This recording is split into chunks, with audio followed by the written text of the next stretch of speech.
Welcome dear students. आज हम 12th class CBSE political science के अध्याय 4 अंतर्राष्ट्रीय संगठन के क्वेश्चन आंसर का पार्ट 1 आपके साथ डिस्कस करेंगे। आशा है आप इन सभी प्रश्नों को अच्छी तरीके से सुनेंगे, समझेंगे और याद करेंगे, क्योंकि एग्जाम के लिए इन्हें याद करना बहुत जरूरी है और ये सभी क्वेश्चन बहुत इंपॉर्टेंट हैं। चलिए अब आगे बढ़ते हैं।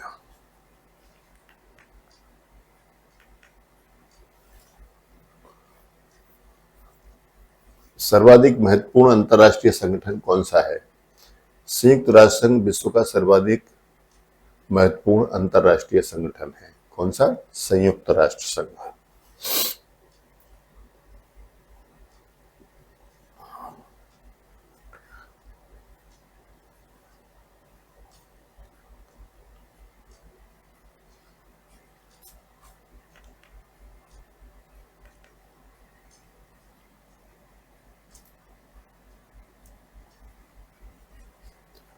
संयुक्त राष्ट्र संघ, और आज हम इसी के बारे में पढ़ेंगे। अंतर्राष्ट्रीय संगठन में संयुक्त राष्ट्र संघ का नाम आता है।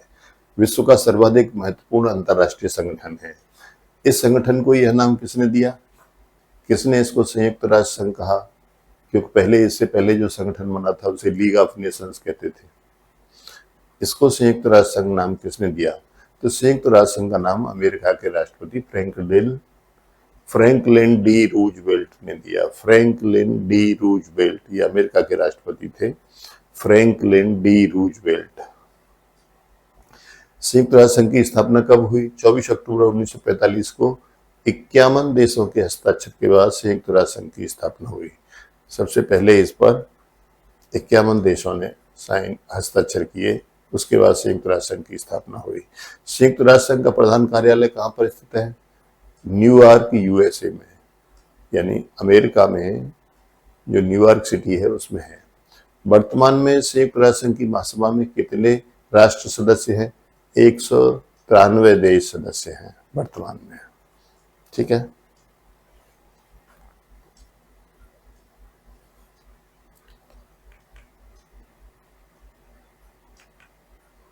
संयुक्त राष्ट्र संघ के मुख्य अंग कौन कौन से हैं? संयुक्त राष्ट्र संघ के मुख्य अंग 6 हैं।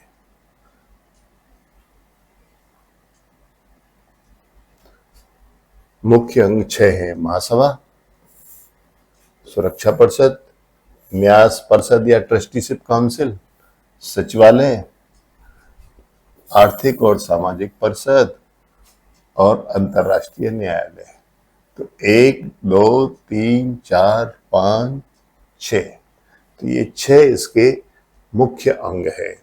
सुरक्षा परिषद के कितने सदस्य होते हैं? सुरक्षा परिषद के कुल 15 सदस्य होते हैं, जिनमें 5 होते हैं स्थायी। 5 कैसे होते हैं? स्थायी, और 10 होते हैं अस्थायी। तो 5 जो स्थायी हैं उसमें सदस्य हैं अमेरिका, ब्रिटेन, फ्रांस, रूस और चीन। ठीक है। अस्थायी सदस्यों का चुनाव आम सभा द्वारा होता है। ये आम सभा या महासभा सदस्य देशों में से क्रमवार 2 वर्ष के लिए किया जाता है। जो 5 स्थायी सदस्य हैं उनको वीटो यानी निषेधाधिकार प्राप्त है। वीटो यानी निषेधाधिकार, यानी ये किसी भी प्रस्ताव को निषेध कर सकते हैं। ये 5 जो देश हैं, अमेरिका, ब्रिटेन, फ्रांस, रूस और चीन, इसी को वीटो पावर कहा जाता है। संयुक्त राष्ट्र संघ जैसा संगठन बनाने के लिए अटलांटिक चार्टर पर किसने हस्ताक्षर किए? जो अटलांटिक चार्टर बनाया गया संयुक्त राष्ट्र संघ का संगठन बनाने के लिए, और जो कागज तैयार किया गया उसको अटलांटिक चार्टर कहते थे। तो ये अटलांटिक चार्टर जो है, इस पर अमेरिकी राष्ट्रपति रूजवेल्ट और ब्रितानी प्रधानमंत्री चर्चिल, इनके साइन थे। सबसे पहले रूजवेल्ट और चर्चिल के। दिसंबर 1943 में संयुक्त राष्ट्र संघ की घोषणा पर किसने हस्ताक्षर किए? संयुक्त राष्ट्र संघ की घोषणा पर किसने हस्ताक्षर किए दिसंबर 1943 में? धुरी शक्तियों के खिलाफ लड़ रहे 26 मित्र राष्ट्रों ने वाशिंगटन में एकत्रित होकर संयुक्त राष्ट्र संघ की घोषणा पर हस्ताक्षर किए। और उस समय द्वितीय विश्व युद्ध चल रहा था। और द्वितीय विश्व में दो पालियां थी, एक धुरी राष्ट्र, एक मित्र राष्ट्र। धुरी राष्ट्रों में जर्मनी, जापान और इटली थे और मित्र राष्ट्रों में 26 देश थे। तो इस तरह से द्वितीय विश्व युद्ध चल रहा था। तो उस द्वितीय विश्व युद्ध के दौरान वो 26 मित्र राष्ट्र थे, वो वाशिंगटन में इकट्ठे हो गए अमेरिका में, और उन्होंने जो है इस पर हस्ताक्षर किए। संयुक्त राष्ट्र संघ का पहला सम्मेलन करने का निर्णय कब और किसने लिया? जनवरी 1945 में रूजवेल्ट, वही अमेरिका के राष्ट्रपति।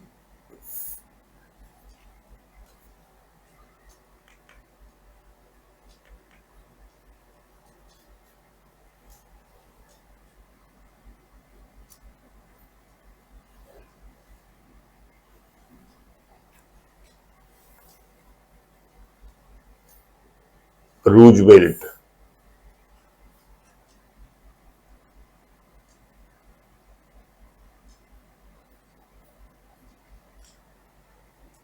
रूजवेल्ट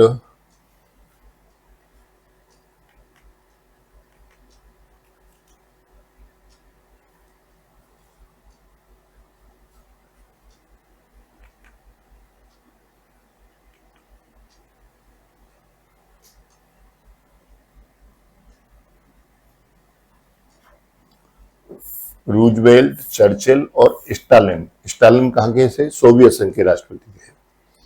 रूजवेल्ट अमेरिका के और चर्चिल जो है ब्रिटेन के प्रधानमंत्री थे। तो इन तीनों लोगों ने जनवरी 1945 में याल्टा सम्मेलन में संयुक्त राष्ट्र संघ का सम्मेलन करने का निर्णय किया। इन तीनों ने, रूजवेल्ट ने, चर्चिल ने और स्टालिन ने। स्टालिन कहाँ के थे? सोवियत संघ के थे। चर्चिल ब्रिटेन के प्रधानमंत्री थे और रूजवेल्ट अमेरिका के राष्ट्रपति थे। इन तीनों ने याल्टा सम्मेलन में संयुक्त राष्ट्र संघ का सम्मेलन करने का निर्णय किया। संयुक्त राष्ट्र संघ का पहला सम्मेलन कब और कहां हुआ? अप्रैल और मई, 2 महीने चला ये। 1945 में अमेरिका के शहर सैन फ्रांसिस्को में 2 महीने लंबा सम्मेलन संपन्न हुआ। अप्रैल मई 1945 में, ठीक है, अमेरिका के शहर सैन फ्रांसिस्को में। अंतर्राष्ट्रीय संगठन का क्या अर्थ है? एक ऐसा संगठन जो विश्व के बहुत से देशों को मंच प्रदान करता है। अंतर्राष्ट्रीय संगठन का मतलब होता है, अंतर्राष्ट्रीय का मतलब है बहुत देशों के बीच की बात, ठीक। तो अंतर्राष्ट्रीय संगठन का मतलब क्या हो गया? बहुत देशों का संगठन, और ऐसा संगठन जहां पर वो अपनी बात कह सकते हैं, उन्हें मंच प्रदान करता है, ठीक है।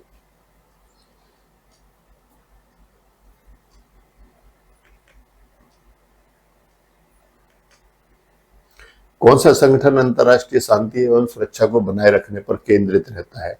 अंतर्राष्ट्रीय शांति एवं सुरक्षा, अंतर्राष्ट्रीय शांति एवं सुरक्षा को बनाए रखने पर केंद्रित रहता है। वो कौन सा संगठन है? वो संयुक्त राष्ट्र संघ की सुरक्षा परिषद है। कौन सा संगठन नहीं, कौन सा अंग।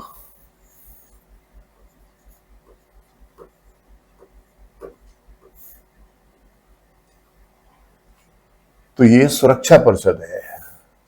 इसका क्या काम है? शांति एवं सुरक्षा को बनाए रखने पर केंद्रित रहता है ये हर समय। संयुक्त राष्ट्र संघ का अंग है ये सुरक्षा परिषद। अंतर्राष्ट्रीय मुद्रा कोष का मुख्य उद्देश्य क्या है?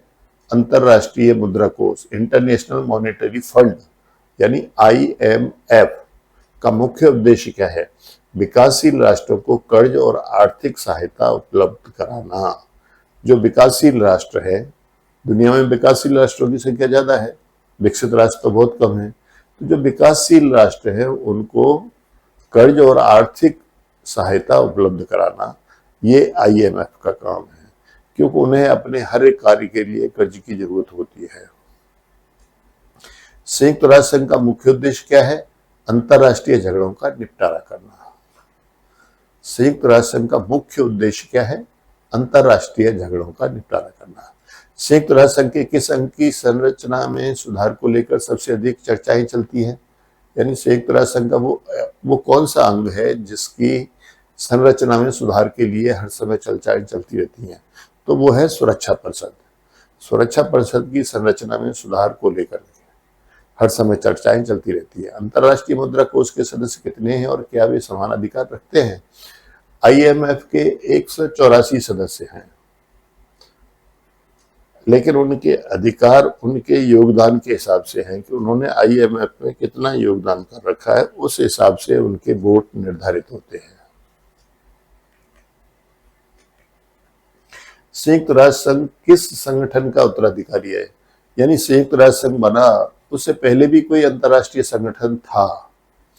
संयुक्त राष्ट्र संघ बना उससे पहले भी कोई अंतरराष्ट्रीय संगठन था, और ये अंतरराष्ट्रीय संगठन कौन सा था?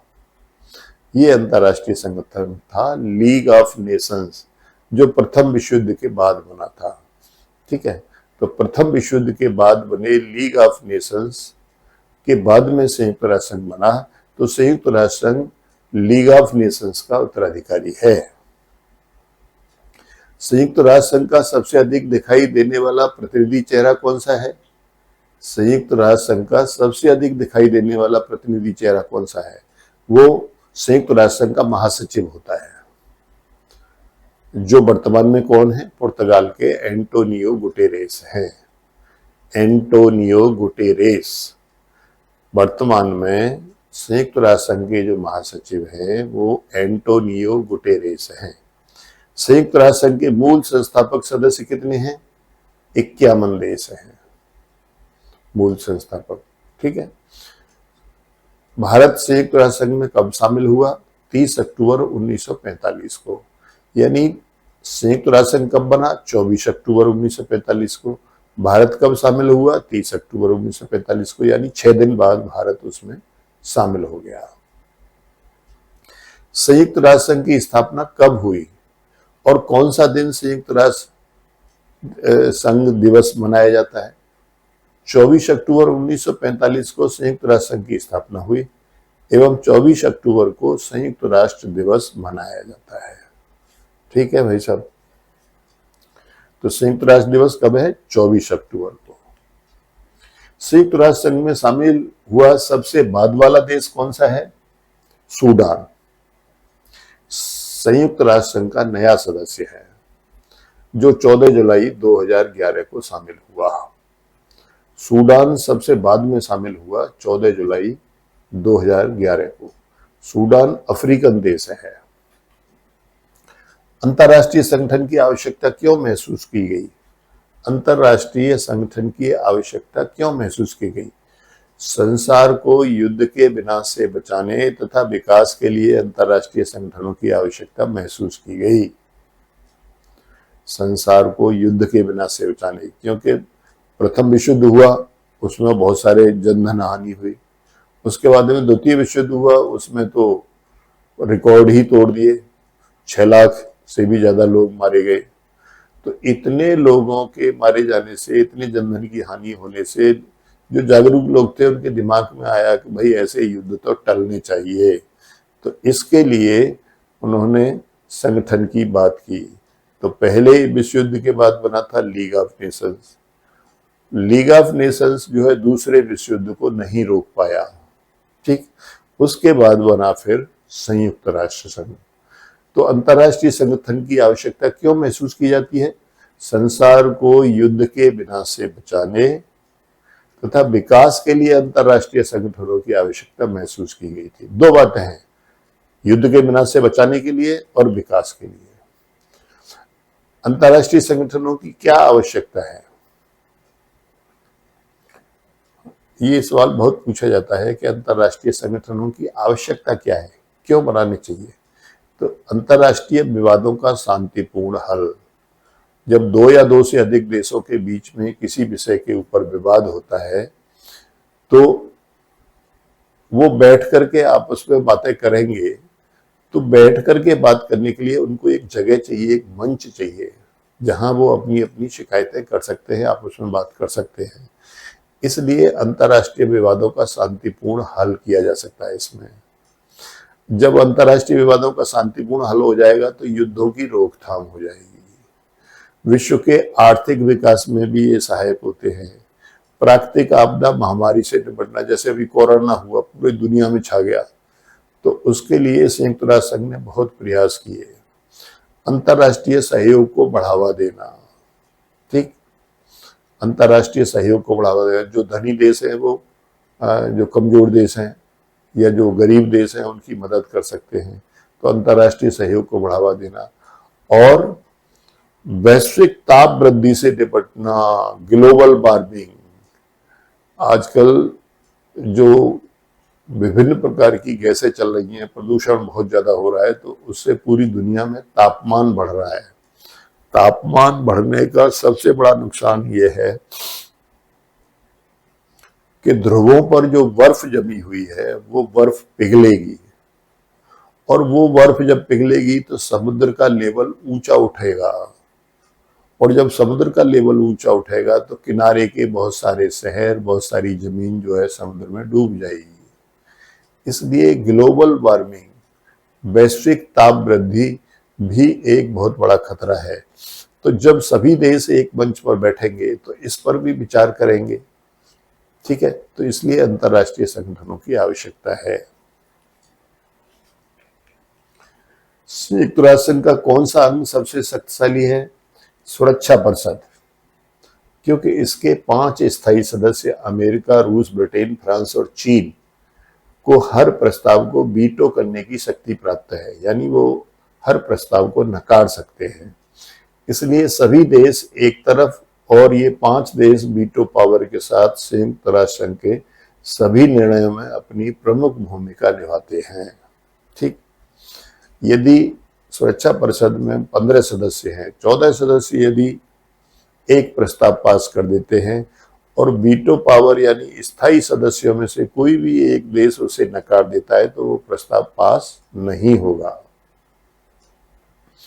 संयुक्त राष्ट्र संघ को एक ध्रुवीय विश्व में अधिक प्रासंगिक कैसे बनाया जाए? आजकल, पहले दुनिया में 2 ध्रुव थे, एक सोवियत संघ का साम्यवादी ध्रुव वो था ध्रुव, और दूसरा अमेरिका का जो पूंजीवादी गुट था।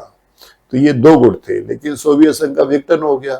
तो सोवियत संघ के विघटन के बाद अब दुनिया जो है एक ध्रुवीय बन गई है, अर्थात अमेरिका की ही तूती बोलती है। अमेरिका दुनिया में सबसे ज्यादा सैनिक शक्ति से भी ताकतवर है और धन की शक्ति से भी ताकतवर है। इसलिए एक ध्रुवीय विश्व में कैसे ये संयुक्त राष्ट्र संघ जो है अमेरिका जैसे देशों को कंट्रोल करेगा, उस विषय पर बात कर रहे हैं। तो उसमें कहा गया है कि एक शांति संस्थापक आयोग का गठन किया जाए, एक ऐसा कमीशन बनाया जाए जो शांति स्थापना के लिए विश्व में हर समय प्रयास करता रहे। मानवाधिकार परिषद की स्थापना की जाए। मानवों के अधिकार जो पूरे देश में कहीं न कहीं पर उनका हनन होता रहता है, उनके अधिकारों के लिए एक परिषद भी बनाई जाए। 1000 वर्ष का विकास लक्ष्य निर्धारित करने, प्राप्त करने पर सहमति बनाई जाए, यानी 1000 वर्ष का विकास लक्ष्य रखा जाए पूरी दुनिया के लिए, और उसे प्राप्त करने का प्रयास किया जाए और उस पर सहमति बनाई जाए। एक लोकतंत्र कोष का गठन किया जाए, पूरी दुनिया में लोकतंत्र जो है लागू किया जाए, उसके लिए कोष बनाया जाए। आतंकवाद के सभी रूपों की भर्त्सना की जाए। आतंकवाद चाहे किसी भी तरीके का आतंकवाद है, उसकी भर्त्सना की जाए, उसको रोकने के प्रयास किए जाए, और न्यायसदा परिषद की समाप्ति कर दी जाए। जो ट्रस्टीशिप काउंसिल थी, अब उसका कोई काम नहीं है, इसलिए उसे समाप्त कर दिया जाए। यानी वो 6वां अंग था संयुक्त राष्ट्र संघ का, ट्रस्टीशिप काउंसिल या न्यायसदा परिषद, तो इसको समाप्त कर दिया जाए। ऐसा जो है संयुक्त राष्ट्र संघ की एक ध्रुवीय विश्व में अधिक प्रासंगिक कैसे बना जाए, इस बात पर विचार हुआ।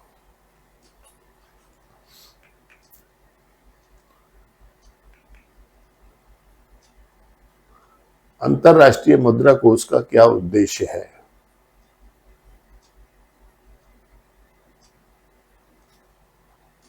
अंतर्राष्ट्रीय मुद्रा कोष का क्या उद्देश्य है? IMF का तो वैश्विक स्तर पर वित्त व्यवस्था की देखरेख एवं वित्तीय तथा तकनीकी सहायता मुहैया कराना।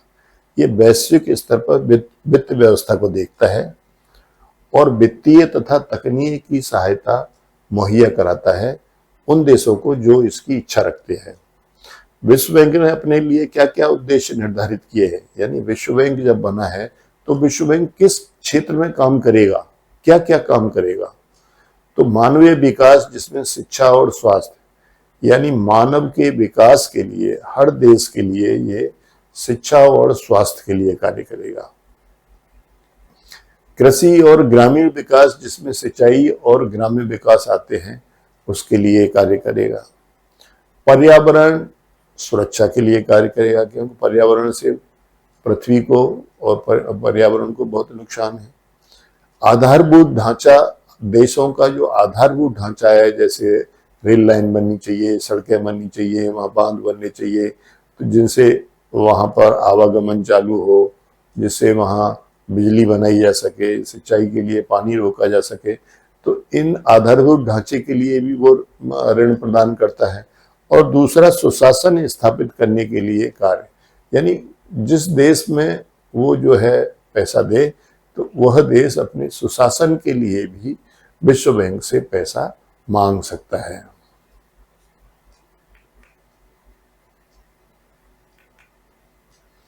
अंतर्राष्ट्रीय एटॉमिक ऊर्जा agency IAEA, international atomic energy agency का क्या कार्य है?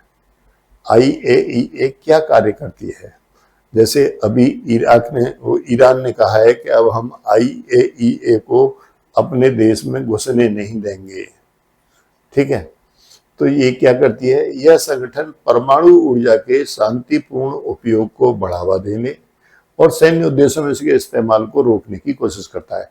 अर्थात जो एटॉमिक शक्ति है, उस एटॉमिक शक्ति से बम न बनाए जाएं, मिसाइल नहीं बनाई जाएं, बल्कि उनसे बिजली घर बनाए जाएं, मेडिकल क्षेत्र में उनका उपयोग किया जाए, यानी जन कल्याण के क्षेत्रों में उसका उपयोग किया जाए, जन के नाश के लिए उसका उपयोग न किया जाए, ठीक है। इसके लिए IAEA है। एमनेस्टी इंटरनेशनल क्यों महत्वपूर्ण है? एमनेस्टी इंटरनेशनल क्यों महत्वपूर्ण है? यह एक स्वयंसेवी संगठन है और पूरी दुनिया में मानवाधिकारों की रक्षा के लिए अभियान चलाता है। पूरी दुनिया में जो मानवाधिकार हैं उनका सही तरीके से पालन हो रहा है कि नहीं, कहीं मानवों का शोषण तो नहीं हो रहा, इसको देखने के लिए यह अभियान चलाता है। ह्यूमन राइट्स वॉच का क्या कार्य है? यह भी मानवाधिकारों की वकालत करता है और मीडिया में हनन के मामलों को उठाता है। ये अमेरिका का संगठन है ह्यूमन राइट्स वॉच, तो ये भी मानवाधिकारों की वकालत करता है और मीडिया में हनन के मामलों को उठाता है। यदि कहीं पर किसी देश में मानवाधिकारों का हनन हो रहा है तो ये मीडिया में उसे उठाता है और पूरी दुनिया को उनके बारे में बताता है। ग्रीन पीस फाउंडेशन क्या कार्य करता है? अब ये एक संगठन है, green peace foundation. Green peace foundation ये क्या कार्य करता है? 1971 में इसे स्थापित किया गया। यह फाउंडेशन विश्व समुदाय को पर्यावरण के प्रति संवेदनशील बनाने तथा पर्यावरण संरक्षण हेतु कानून बनाने के लिए दबाव डालने का कार्य करता है, ठीक है। दो काम है इसके, एक तो ये पर्यावरण के प्रति संवेदनशील बनाता है और दूसरा उस देश पर दबाव डाल करके, उसके पीछे पड़ के उस देश के पर्यावरण संरक्षण के लिए कानून बनवाता है, ठीक है। Green peace foundation.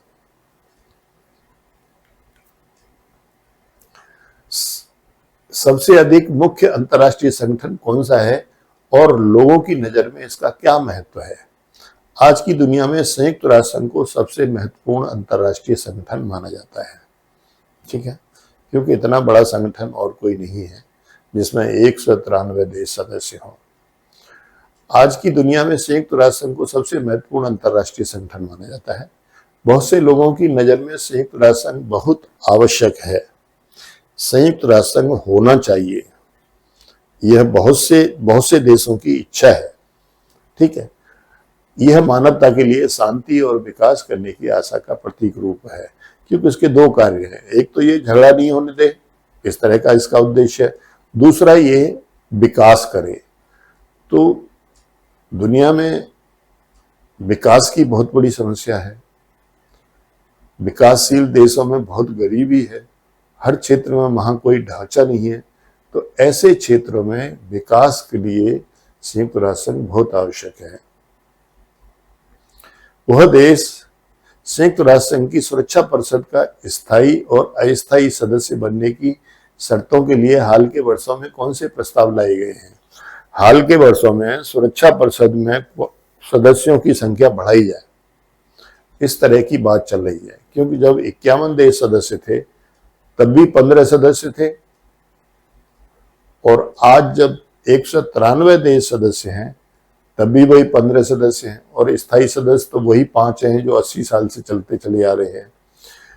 तो इसमें जो सुरक्षा परिषद है उसमें बदलाव होना चाहिए स्थायी और अस्थायी सदस्यों में। तो उसके लिए कौन कौन से प्रस्ताव लाए गए हैं? वह देश सुरक्षा परिषद का सदस्य बन सकता है जो एक बड़ी आर्थिक ताकत हो, यानी वो आर्थिक रूप से काफी धनी हो। दूसरा, वह देश से सुरक्षा परिषद का सदस्य बन सकता है जिसकी सैनिक ताकत, जो सैनिक रूप से भी ताकतवर हो, और संयुक्त राष्ट्र संघ के बजट में बहुत बड़ा योगदान करे। क्योंकि संयुक्त राष्ट्र संघ की कमाई का कोई साधन तो है नहीं, पूरी दुनिया के देश ही उसके खर्चे के लिए पैसे देते हैं। सबके अपने अपने हिस्से निर्धारित हैं और वो अपने हिस्सों को वहां भेजते हैं, उससे संयुक्त राष्ट्र संघ का खर्चा चलता है। आबादी के लिहाज से भी वह देश बड़ा होना चाहिए जो संयुक्त राष्ट्र संघ का सदस्य, जो सुरक्षा परिषद का सदस्य बने। वह देश प्रजातंत्र और मानवाधिकारों का सम्मान करने वाला होना चाहिए।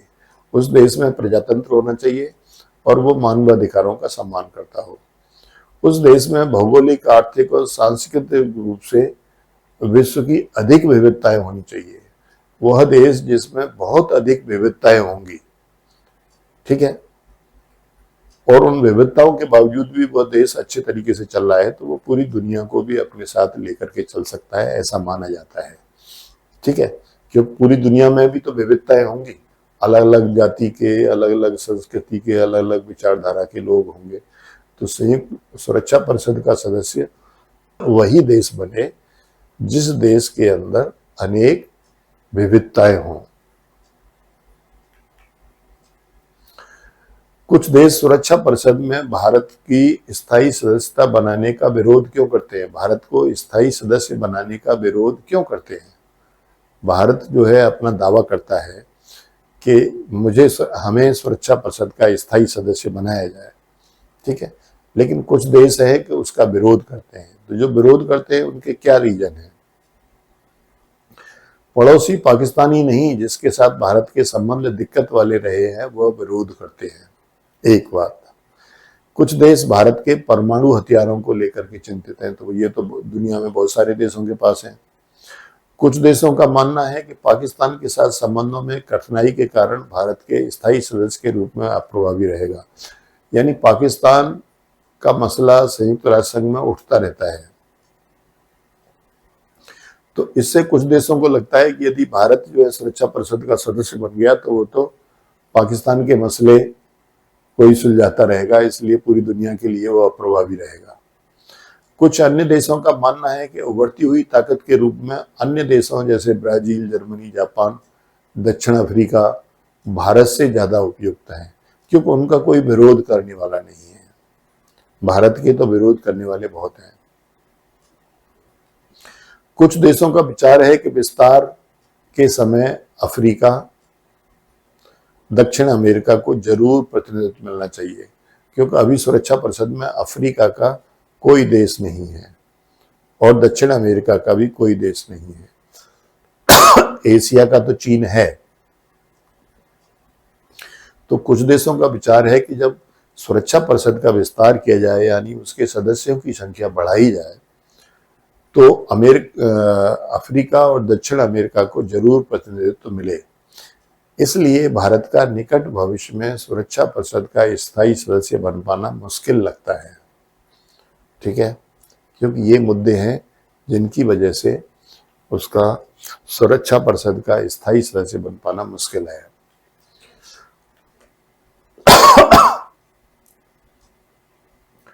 1992 की आम सभा की बैठक में स्वीकृत प्रस्ताव में सुरक्षा परिषद की कौन कौन सी 3 शिकायतों का जिक्र था? 1992 में आम सभा की बैठक हुई, उसमें कुछ प्रस्ताव स्वीकृत किए गए। ठीक है, तो उसमें सुरक्षा परिषद की कौन कौन सी 3 शिकायतें की गई? सुरक्षा परिषद अब राजनीतिक वास्तविकता की नुमाइंदगी नहीं करता, पहली बात, यानी वो राजनीतिक वास्तविकता से अलग है। इसके फैसले पर पश्चिमी मूल्यों और हितों की छाप होती है। पश्चिमी मूल्यों और हितों की छाप होती है, क्योंकि इसमें अमेरिका, फ्रांस और ब्रिटेन तीनों के एक सुर होते हैं और रूस और चीन के अलग सुर होते हैं। इसलिए ज्यादातर पश्चिमी देशों का ही प्रभाव इस पर होता है। सुरक्षा परिषद में बराबर का प्रतिनिधित्व नहीं है, यानी पूरी दुनिया के देशों को प्रतिनिधित्व नहीं दिया गया है।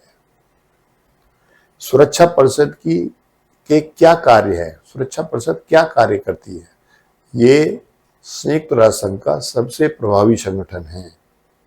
ठीक है, और यही हमेशा चर्चा में रहता है। तो ये कार्य क्या करता है? ये अंतर्राष्ट्रीय शांति और सुरक्षा को बनाए रखता है, देशों के मध्य विवादों की जांच करता है, शांतिपूर्ण समाधानों की सिफारिश करता है कि भाई ये जो विवाद है इसका शांतिपूर्ण समाधान निकालो बातचीत करके। यदि कोई देश नहीं मानता है तो बल प्रयोग को अधिकृत करता है। ठीक है, शांति स्थापक मिशनों की स्थापना करता है और उनकी निगरानी भी करता है कि वो सही तरीके से काम कर रहे हैं या नहीं कर रहे। नए सदस्यों के प्रवेश की सिफारिश करता है, यानी कोई देश आम सभा का सदस्य बनना चाहता है तो सुरक्षा परिषद उसकी सिफारिश करता है। महासचिव की नियुक्ति की सिफारिश करता है। महासचिव जो संयुक्त राष्ट्र संघ का मेन चेहरा होता है उसकी नियुक्ति की सिफारिश करता है। निर्णयों को लागू करने के लिए प्रतिबंध लगाता है। जो निर्णय संयुक्त राष्ट्र संघ ने या सुरक्षा परिषद ने किसी देश के ऊपर थोपे, यदि वह देश उन निर्णयों को नहीं मानता है तो उस पर प्रतिबंध लगाए जाते हैं। ठीक है, उस देश पर प्रतिबंध लगाए जाते हैं, तो वो प्रतिबंधों को लगाता है। शीत युद्ध के बाद विश्व में क्या क्या बदलाव आए हैं जो संयुक्त राष्ट्र संघ की कार्यप्रणाली में सुधार के लिए आवश्यक हैं? शीत युद्ध के बाद, यानी 1990-91 के बाद में जब सोवियत संघ का विघटन हो गया तो शीत युद्ध समाप्त हो गया। ठीक है, और जब शीत युद्ध समाप्त हो गया तो राष्ट्रसंघ की जो कार्यप्रणाली है उसमें सुधार के लिए क्या क्या बदलाव आए हैं? सोवियत संघ का विघटन हो गया, अमेरिका और ज्यादा ताकतवर हो गया। सोवियत संघ के उत्तराधिकारी राज्य और रूस अमेरिका के बीच अब संबंध ज्यादा सहयोगात्मक हो गए, पहले दोनों में खिंचाव रहता था। चीन और भारत महाशक्ति के रूप में उभर रहे हैं। ठीक है, एशिया की अर्थव्यवस्था अब प्रत्याशित दर से तरक्की कर रही है। ठीक है, पहले एशिया गरीब था, यूरोप और अमेरिका ही ज्यादा धनी थे, अब एशिया की अर्थव्यवस्था भी तरक्की कर रही है। अनेक नए देश संयुक्त राष्ट्र संघ में शामिल हुए हैं। संयुक्त राष्ट्र संघ में अनेक नए देश शामिल हुए हैं। विश्व के सामने अनेक चुनौतियां जैसे जनसंहार, गृह युद्ध, जातीय संघर्ष, आतंकवाद, परमाणु प्रसार, जलवायु में बदलाव, और पर्यावरण की हानि जैसे विषय मौजूद हैं। ठीक है, ये सभी विषय ऐसे हैं इनमें सब पर विचार करने की जरूरत है और सब में सुधार करने की जरूरत है।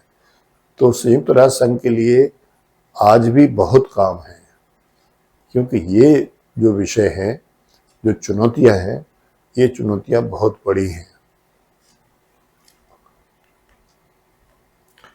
इस तरह से हमारा ये जो आज का पाठ है, अंतर्राष्ट्रीय संगठन के क्वेश्चन आंसर का पार्ट 1, ये जो है पूरा होता है। अगला पार्ट हम अगले सेशन में शुरू करेंगे। आप इनको अच्छी तरीके से याद करिए, ये सभी इंपॉर्टेंट क्वेश्चन हैं, किसी भी तरीके से ये पूछे जा सकते हैं, लेकिन मैटर यही होगा। यदि ये मैटर आपको याद है तो चाहिए किसी भी तरीके से पूछा जाता है, आप इसका बढ़िया तरीके से जवाब दे पाएंगे और अच्छे अंक ला पाएंगे। अगले सेशन के लिए जय हिंद।